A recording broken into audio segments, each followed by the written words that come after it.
Ogórki. Czy pamiętacie, żeby unikać 6 błędów w ich uprawie, a także o tym, że powinniśmy je podlewać tylko przez 4 godziny dziennie?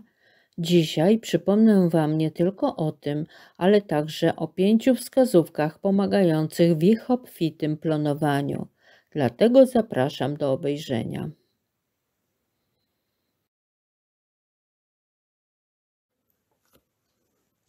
Ogórki. Każdy z nas je lubi. Jak bez nich żyć? Świeże, kiszone, małosolne, mizeria i jeszcze tysiące innych przepisów. Każdy z nas ma swoje ulubione. Co robić, aby długo obficie plonowały? Jest wiele porad i ja również będę opisywała różne receptury.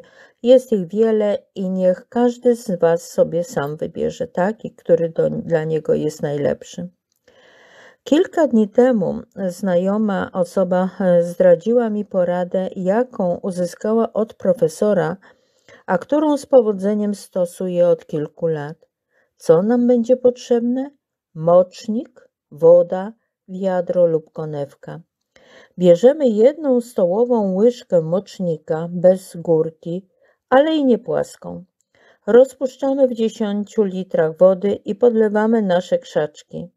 I tutaj uwaga, 10 litrów wlewamy pod każdy krzak, a więc ile krzaków ogórków mamy, tyle razy 10 litrów.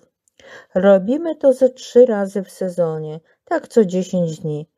Kiedy podlejemy już nasze roślinki pod korzeń, będziemy potrzebowali jeszcze 1 wiadra tego roztworu.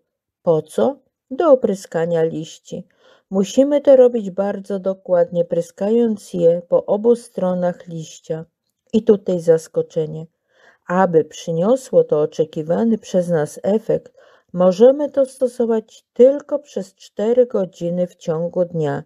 Rano od godziny 6 do 8 i wieczorem od 18 do 20. W tym czasie te rośliny najwięcej tego przyjmują.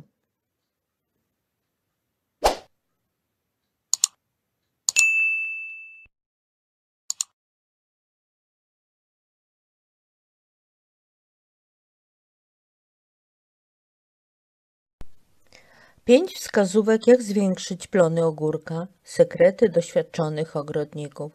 Ogórki są uważane za uprawę popularną, która rośnie w prawie każdym ogrodzie i pod pewnymi warunkami cieszy się obfitymi zbiorami. Ale są proste sposoby na zwiększenie liczby owoców. Nie wymagają dużego wysiłku i są dostępne dla każdego z nas. Skutecznym sposobem na podwojenie plonów jest podwiązywanie roślin.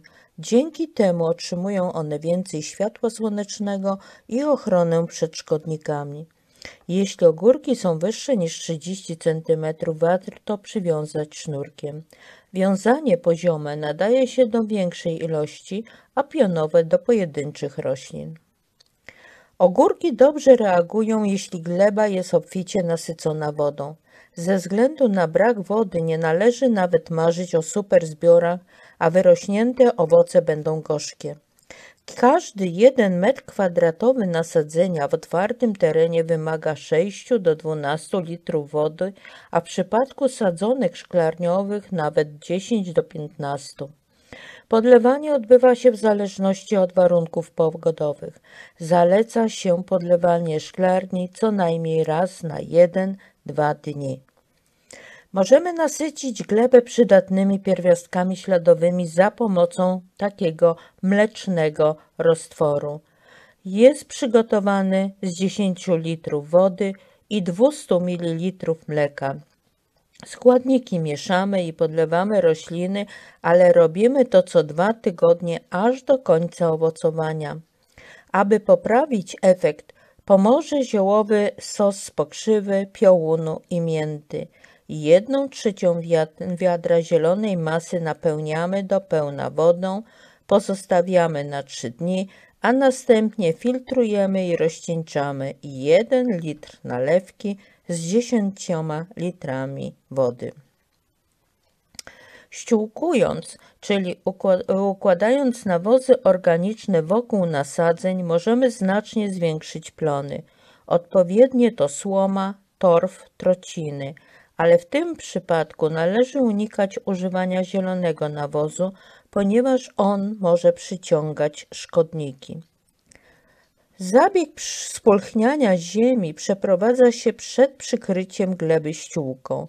Rozluźnienie nasyca korzenie tlenem, szczególnie przydatnym po deszczu, ale ogrodnicy ostrzegają, że nie powinniśmy być zbyt gorliwi, ponieważ istnieje duże ryzyko uszkodzenia korzeni, więc głębokość spulchniania to maksymalnie 2 do 4 cm.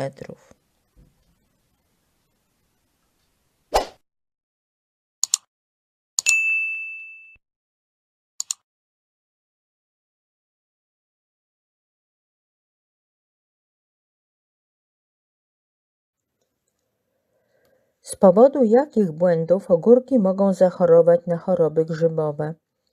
Wielu niedoświadczonych ogrodników uważa, że ogórki nie chorują na zarazę, ale jest to złudzenie. Jeśli popełni się jakieś błędy, warzywo może zostać dotknięte tą chorobą grzybiczą. Jej rozwój wynika z wielu czynników. Wyróżniają się następujące błędy niedoświadczonych ogrodników. Po pierwsze, nie stosujmy zbyt obfitego podlewania. Obfitość płynów prowadzi zarówno do uszkodzenia systemu korzeniowego, jak i rozwoju różnych chorób, w tym patogenów różnego rodzaju. Drugie, nawet jeśli mamy niewielką ilość ziemi, nie musimy sadzić zbyt gęsto. Może to spowodować początek choroby. Podczas odkwaszania, czyli trzeci punkt nasz, należy zachować większą ostrożność, ponieważ w przypadku uszkodzenia części roślin lub systemu korzeniowego może pojawić się zaraza. Po czwarte, jednak brak wysokiej jakości odchwaszczania prowadzi również do tego problemu z powodu ciągłego kontaktu z chwastami. Po piąte, przed wyborem miejsca do sadzenia ogórków należy ocenić jego jakość. Jeśli w ziemi skoncentrowana jest duża ilość wapna, gleba do uprawy ogórków nie będzie się nadawała.